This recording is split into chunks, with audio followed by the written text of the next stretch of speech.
ओम शांति। 5 मार्च 2022 की साकार मुरली है।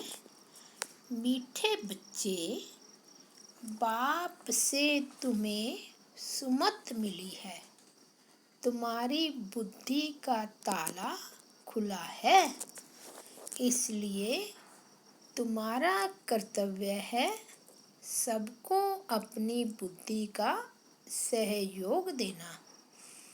आज का प्रश्न है, संगम युग पर तुम बच्चों के अंदर कौन सी आश उत्पन्न होती है जो बाप ही पूरी करते हैं? उत्तर है, संगम पर तुम बच्चों में स्वर्ग जाने की आश उत्पन्न होती है। पहले कभी सोचा भी नहीं था कि हम कोई स्वर्ग में जाएंगे। अभी यह नई आश उत्पन्न हुई है। यह आश एक बाप ही पूरी करता। यह आश पूरी होने के बाद फिर कोई आश नहीं रहेगी। गायन भी है, अप्राप्त नहीं कोई वस्तु देवताओं के खजाने में। आज गीत बजा है, आखिर वह दिन आया आज। ओम शांति।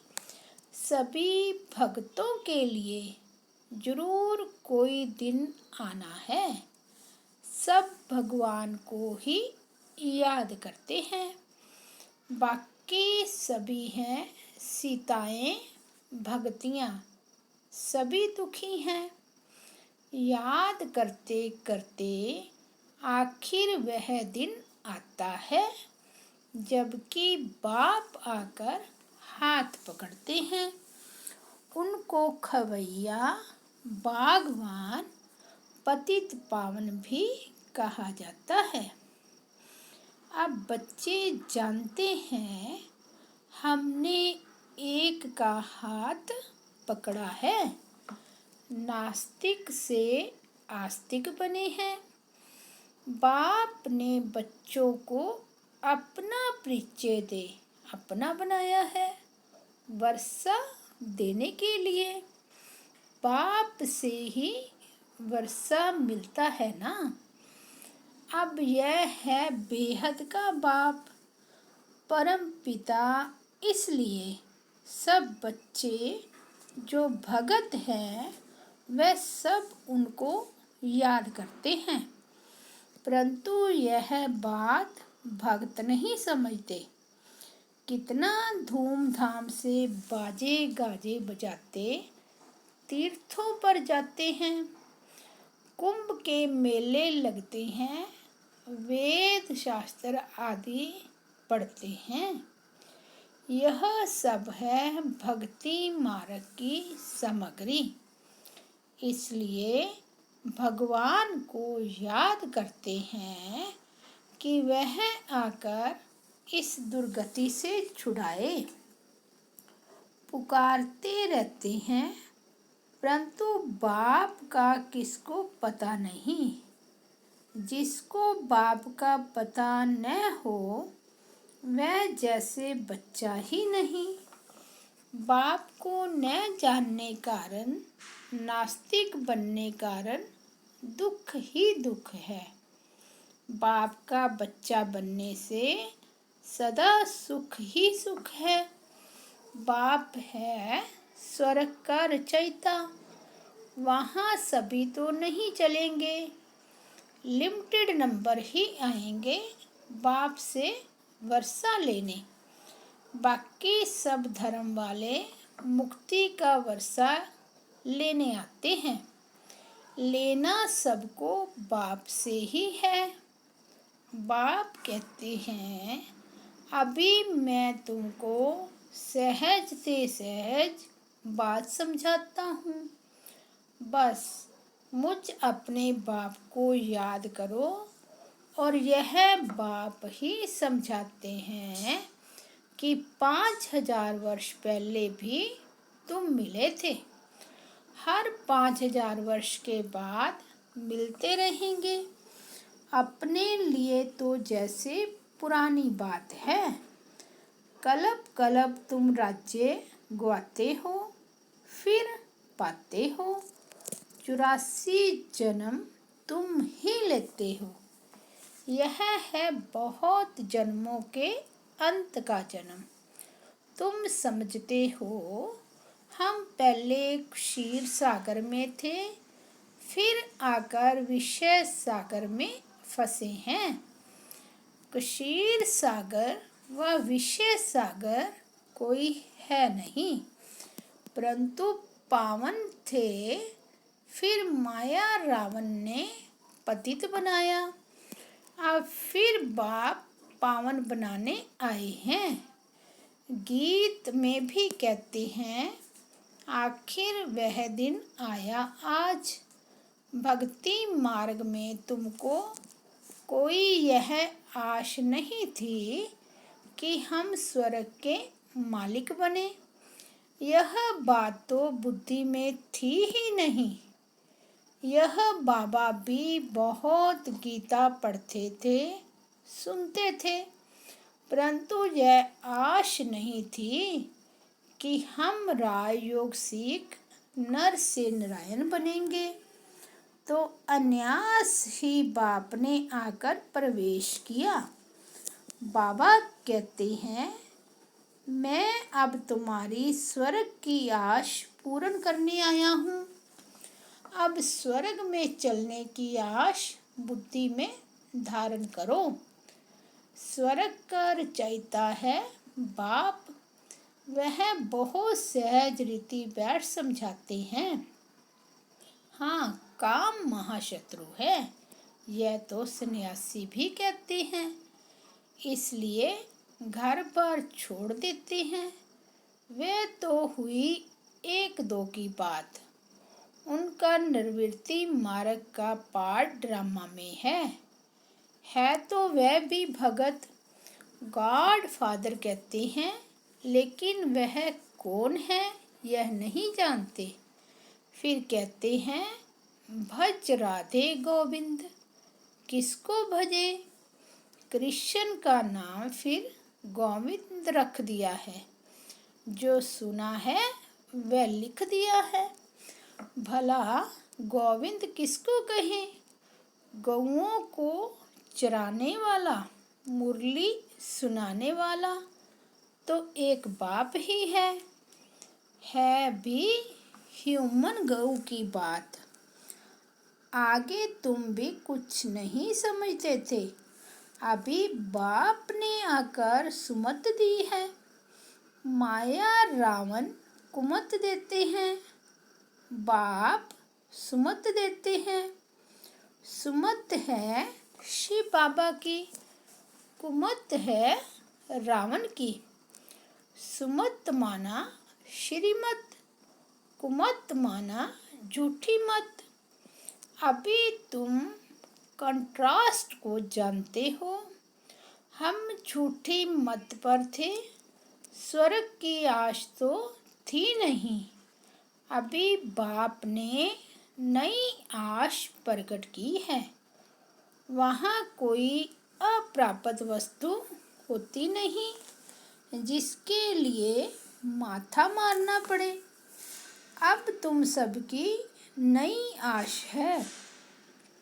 भल पुरुषार्थ नंबरवार करते हो। बाप तो नंबर 1 मत देते हैं ना। कहते हैं, यह तो ऐसा है जो ब्रह्मा भी उतर आए तो भी उनकी मत नहीं लेंगे। यह पिछाड़ी की महिमा है। तुम्हारी महिमा पिछाड़ी में गाई जाएगी। जब तुम संपूर्ण बन जाएंगे तब वहाँ निकलेगी। अभी तो चढ़ते गिरते रहते हैं, अभी अभी खुशी में नाचते, अभी अभी मुर्दा बन पड़ते। माया भिन्न भिन्न प्रकार से ठोकर मार देती है। जो श्रीमत को छोड़ रावण की मत पर चल पड़ते हैं, फिर चिल्लाते रहते हैं। बाबा कहते हैं, कदम कदम पर सावधानी लेते रहो। श्रीमत पर चलने में ही तुम्हारा कल्याण है। तुम्हारे अंदर बाप ने ही आश प्रकट की है, ना कि श्रीमत पर चलने से यह लक्ष्मी नारायण जैसा बनेंगे। जैसे यह ब्रह्मा बनते हैं, ऐसे तत्त्वम। यह बात भूलो मत। परंतु माया ऐसी है जो श्रीमत लेने का चांस ही नहीं देती। कहाँ ना कहाँ उल्टा काम करा देती है। करके फिर पीछे आकर कहेंगे, बाबा हम ये काम कर बैठे, टाइम नहीं मिला जो राय लेवे। अब क्या करे, माया ने तुमको थप्पड़ मारा, इसमें बाप क्या करेंगे। हर बात में कदम कदम पर बड़ी सावधानी चाहिए। सन्यासी कभी नहीं कहेंगे स्त्री पुरुष इकट्ठे रह पवित्र रह सकते हैं। इसमें युक्तियाँ बहुत हैं। ब्रह्मा कुमार कुमारी कहलाना कितनी बड़ी युक्ति है। तुम बच्चे ब्राह्मण ब्राह्मणियाँ बनते हो तो कहाँ कुल को कलंक नहीं लगाना। बहन भाई का नाता कभी उल्टा नहीं होता। लॉ नहीं जो बहन भाई आपस में शादी करें। यहाँ तो सब भाई बहन हो जाते हैं। इस पर वो लोग हंसते हैं कि ये फिर कहाँ का रिवाज है। यह तो है ही नई बात।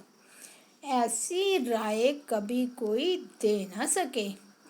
कोई पूछे तुम बीके हो तो भाई बहन हो गए, तो बुद्धि में बिठाना है, क्योंकि सबकी बुद्धि का ताला बंद है। पत्थर बुद्धि है तो तुमको उनकी बुद्धि का ताला खोलना चाहिए। ढेर के ढेर सेंटर्स हैं, उनमें सभी अपने को ब्रह्मा कुमार कुमारी कहलाते हैं, तो भाई बहन ठहरे ना। वह क्रिमिनल असॉल्ट कर ना सके, इम्पॉसिबल है। यह तो नई रचना है ईश्वर की। वह कहते हैं गीता में तो कभी सुना नहीं है। बाप कहते हैं यह तो मैं तुमको सिखलाता हूँ। फिर तो ना शिव बाबा होगा ना बीके होंगे। यह ज्ञान प्राय लोप हो जाएगा। फिर कहाँ सुन नहीं सकेंगे। अभी मैं तुमको राजयोग सिखला रहा हूँ। जब राजधानी की स्थापना पूरी हो जाएगी तो फिर यह सब खलास हो जाएगा। पांडवों ने राजधानी स्थापन की, यह भी शास्त्रों में नहीं है। देवताएं तो थे पावन दुनिया के मालिक, दैत्य हैं पति दुनिया के। इनों की फिर आपस में लड़ाई कैसे लग सकती। स्वर्ग से नरक में लड़ाई करेंगे क्या। अच्छा भला असुरों और देवताओं की लड़ाई कैसे लगी। जरूर संगम होना चाहिए। वह अपना लश्कर ले आकर लड़ाई करें, हिसाब ही नहीं बैठता। जहाँ असुर हैं वहाँ देवता कोई है नहीं, जहाँ देवताएं हैं वहाँ असुर नहीं, तो फिर लड़ाई कैसे लग सकती। कौरवों पांडवों की लड़ाई भी लग ना सके। जो श्रीमत पर चलते हैं वह कभी किसको लड़ाएंगे कैसे। लड़ाने वाला है मनुष्य। बाप लड़ने व जुआ खेलने की छुट्टी नहीं दे सकते। पांडव कोई मूर्ख थोड़े ही थे जो जुआ खेल लेंगे व आपस में लड़ेंगे। बाबा ने समझाया है कि यह बाबा का रुद्र ज्ञान यज्ञ है। अबलाओं पर अत्याचार बहुत होते हैं। विष के लिए कितना तंग करते हैं। बोलो, भगवान कहते हैं काम महाशत्रु है। इस पर विजय पाने से तुम स्वर्ग में आ जाएंगे।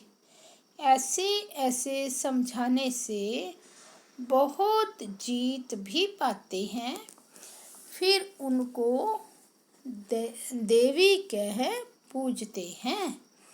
मदद भी मिलती है। मनुष्य तो सुनकर डर जाते हैं कि स्त्री पुरुष इकट्ठे रहते पवित्र रहे। यह हो नहीं सकता। कहते हैं जरूर कुछ जादू है। ऐसे सत्संग में कभी नहीं जाना। शुरू में बच्चियां भागी तो वह नाम हो गया है। भट्ठी जो बनी तो जरूर भागे होंगे ना। बंदेलियों को बहुत राय मिलती है। इसमें बहादुरी भी चाहिए। गरीब तो समझेंगे कोई हर्जा नहीं। इसके कारण हम स्वर्ग की राजाई क्यों गवाएं। यह घर से निकाल देंगे। अच्छा, हम जाकर बर्तन मांजेंगी, झाड़ू लगाएंगी। बड़े घर वाले तो ऐसे छोड़ ना सके। शुरू में तो बच्चियों का पाठ था। गरीबों के लिए बहुत सहज है। बाबा कहते हैं बाबा के पास आएंगे तो पहले झाड़ू आदि लगाना सब करना पड़ेगा। माया के तूफान भी जोर से आएंगे। बच्चे याद पड़ेंगे। इसलिए खबरदारी चाहिए। पहले नष्टो मोहा बनो, तब है बात। शिव बाबा को मत देनी पड़ती है। ज्ञान मिला है, कपड़ा कैसा भी पहनो, हर्जा नहीं है। बाप तुम्हें नैनों पर बिठाकर स्वर्ग में ले चलते हैं। साजन पिछाड़ी सजनी जाती है तो मटकी में ज्योति जगाते हैं। बाप आते ही हैं सबको गुलगुल बनाकर ले जाने। प्योर तो सभी बनेंगे। पापों का बोझा सिर पर है तो हिसाब किताब अंत में चुकतू कर जाना है। इसके लिए तुम याद में रहने की इतनी मेहनत करते हो। जो नहीं करते वो ऐसे ही थोड़े ही मुक्ति में जाएंगे। क़यामत के समय खूब सजा खाकर फिर मुक्ति धाम में चले जाएंगे। आत्मा का तो सब धर्म है साइलेंस। हम अशरीरी हो बैठते हैं। इन कर्म इंद्रियों से काम नहीं लेते हैं। चुप हो बैठ जाते हैं। परंतु कब तक। आखिरीन कर्म तो करना है ना। साधु संत आदि कोई को भी यह पता नहीं है कि आत्मा का सब धर्म ही साइलेंस है। सन्यासी लोग शांति को ढूंढने जाते हैं।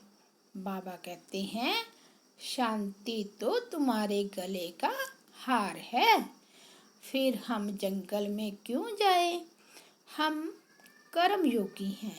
बाबा कहते हैं मुझे याद करो तो विकर्म विनाश होंगे। फिर स्वर्ग को याद करो। 63 जन्म भक्ति की घमसान ने हैरान कर दिया। अभी तुमको सब हगामों से छुड़ा दिया है। बाबा के डायरेक्शन मिलते हैं कि अब अशरीरी बनो, क्योंकि तुमको मेरे पास आना है, फिर तुमको स्वर्ग में भेज दूंगा। इसमें हंगामे की कोई बात ही नहीं। भक्ति मार्ग में तुमने धक्के खाए, सो तो फिर भी खाने पड़ेंगे। सबको पुनर्जन्म लेते लेते तमो प्रधान बनना ही है। अच्छा, मीठे मीठे सिकिलदे बच्चों प्रति मात पिता बाप दादा का याद प्यार और गुड मॉर्निंग। रूहानी बाप की रूहानी बच्चों को नमस्ते। हम रूहानी बच्चों की रूहानी बाप दादा को याद प्यार, गुड मॉर्निंग और नमस्ते। धारणा के लिए मुख्य सार फर्स्ट नंबर है, कदम कदम पर बड़ी सावधानी से चलना है, श्रीमत पर मूंझना नहीं है, कभी कुल को कलंक नहीं लगाना है। सेकंड पॉइंट, बाप के पास जाने के लिए पुराने सब हिसाब किताब चुकतो करने हैं, अशरीरी बनने का पूरा अभ्यास करना है। आज का वरदान है, बाप की समीपता के अनुभव द्वारा स्वप्न में भी विजयी बनने वाले समान साथी भव। भक्ति मार्ग में समीप रहने के लिए सत्संग का महत्व बताते हैं। संग अर्थात समीप वही रह सकता है जो समान है, जो संकल्प में भी सदा साथ रहते हैं। वह इतने विजयी होते हैं जो संकल्प में तो क्या, लेकिन स्वप्न मात्र भी माया वार नहीं कर सकती। सदा माया जीत अर्थात सदा बाप के समीप संग में रहने वाले। कोई की ताकत नहीं जो बाप के संग से अलग कर सके। आज का स्लोगन है, सदा निर्विघ्न रहना और सर्व को निर्विघ्न बनाना, यही यथार्थ सेवा है। अनमोल ज्ञान रतन दादियों की पुरानी डायरी से। अपने निश्चय में स्थित हो, अपनी कल्प पहले वाली नींद को बनाना है। ऐसे नहीं कि नींद अनुसार निश्चय करना है। कई समझते हैं कि यह ज्ञान तो मेरे भाग्य में ही नहीं है, ऐसा नींदा हुआ है। लेकिन नहीं, यह निश्चय अवश्य रखना है कि मेरे भाग्य में नींद है। पुरुषार्थ करके अपनी प्रारब्ध बनानी है, क्योंकि विराट फिल्म अनुसार बनी हुई तो है, लेकिन पुरुषार्थ से इस बनी को बनाना है। बनी सिद्ध ही तब होगी जब बनी को मालिक बनावे। बनी हुई को आगे से ही समझ खड़ा नहीं हो जाना चाहिए, लेकिन पुरुषार्थ से जो प्रारब्ध सिद्ध होती है उनको ही प्रारब्ध समझना चाहिए। यही ज्ञान है। बाकी नूद समझ पुरुषार्थहीन हो जाना यह अज्ञान है। अच्छा, ओम शांति, ओम शांति।